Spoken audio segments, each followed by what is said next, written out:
colleges in the US like Harvard, Stanford, MIT will cover everything all the way from tuition fee to food, living expenses, and much more while you study at these universities. But honestly, it's not that easy. Just about 500 students or so get this sort of full scholarship package from these top 3 universities from a pool of applicants of more than 100,000 students each year. So it is super competitive. Now in this video, I'm going to talk about some relatively easier universities that you can get into, and maybe if not that full scholarship, you can at least save half of the tuition fee, possibly even more. And if you stick around till the end, I have a surprise for you where you can get started on your very first step towards saving money on colleges for your US education. Now, did you know you can actually complete the first 2 years of a US bachelor's degree while you are still in your home country? Which means that imagine you are in class 11 or 12, you can take college level credit courses to complete the first 2 years of a US college undergraduate degree while you are still in your home country. The whole point of this is that you can then transfer directly into your third year of undergraduate degree by completing the first 2 years in your home country and possibly saving money through that. And this whole thing is made possible by bodies such as the American Council of Education and the National College Credit Recommendation Service. You see, ACE and NCCRS have accredited programs such as UPI Study, AP exams, IB A-level courses that help you prep and do a lot of this work before you even enter your college education in the US, thereby making you ready before you even start in your college journey. Now, saving tuition fee is a very exciting topic and everyone just wants to jump to the end and understand how you want to save money, but I feel like building a foundation is extremely important here. So let's understand how the US education system actually works. Now, US colleges work on something called the credit system, and the way that this credit system works is typically 1 credit is equivalent to 1 hour of learning in a classroom. Now, courses here in the US carry 3 to 4 credits, which means that let's say you were to take one course, that would equate to 3 to 4 credits, which then equates to 3 to 4 learning hours in the classroom. Now, this 3 to 4 credit course can be completed over 1 semester or over 1 year, which is equivalent to 2 semesters in most cases. Now, in the US, in order for you to get an undergraduate 4-year bachelor's degree, you need to complete X number of total courses throughout your study.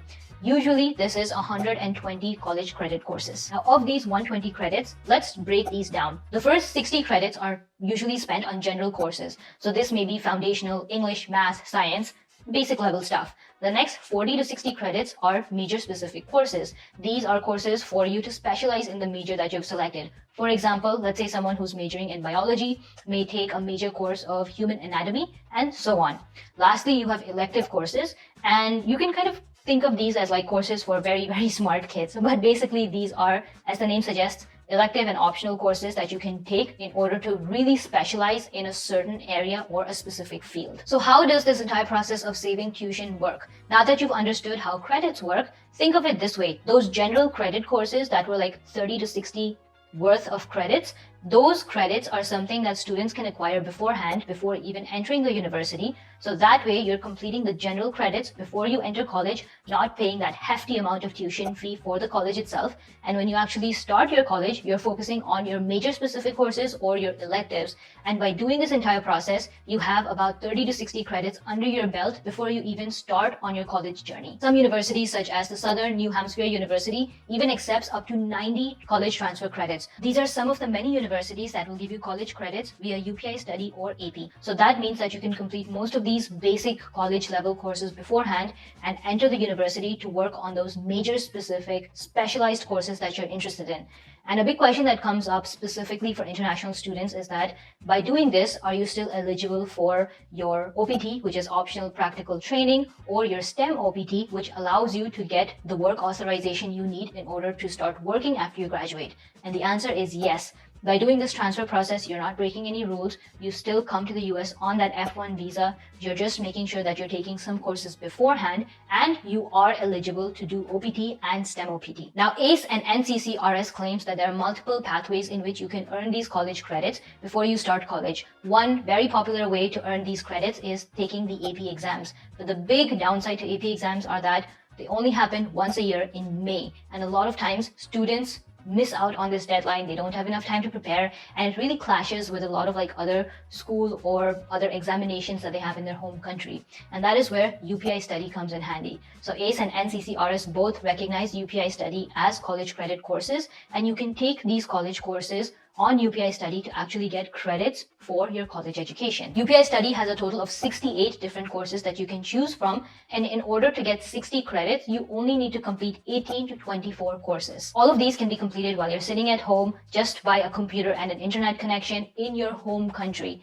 And you can do this while you're still in high school, making sure that you're doing all of that general credit work beforehand, which equates to you saving money in tuition fee later on. So with UPI Study, you're not only saving time, but you could also possibly save up to 50% of a 4-year tuition fee for an undergraduate degree. Now, some of the popular universities under UPI Study are University of California, University of Washington, University of Florida, and the list goes on and on. But the big thing to note here is that even doing 18 to 24 courses in order to complete those 60 credit requirements takes time.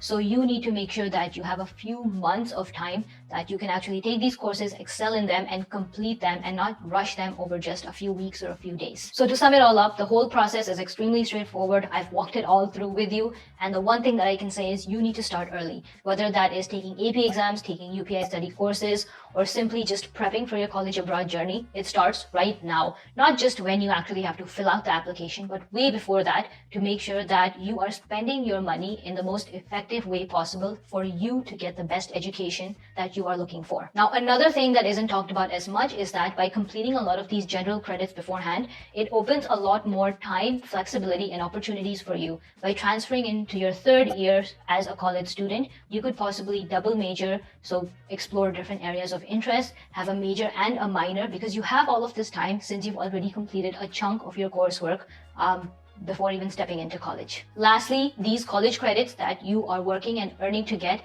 can eventually help you in your career growth as well. A lot of top companies, when you do go out for interviews, look at the coursework, the relevant coursework that you've taken, and by taking a lot of these courses, you can show management activities, you can show technical expertise, and even intangible interpersonal skills, all by making sure that you've completed this credit level coursework. Remember that through UPI Study, because it is ACE and NCCRS approved, accredited, you can select from their 68 offered courses that they have to choose from, and you only need 18 to 24 courses in order to complete the 60 credit requirement. Now, obviously, needless to say, you are welcome to take more than those level of courses if you do find it interesting, as well as to show additional rigor and grit in your application altogether. If you have any questions about how this entire process works, definitely put it down in the comments. I will make sure that the right information reaches you, and this is a whole new process, especially for international students, so we want to make sure that we get the right information to you guys and you have all of your available choices before deciding to spend thousands of dollars on a US college degree. Now for the big surprise, I did not forget, I have partnered with UPI Study, and you can use the link in the description below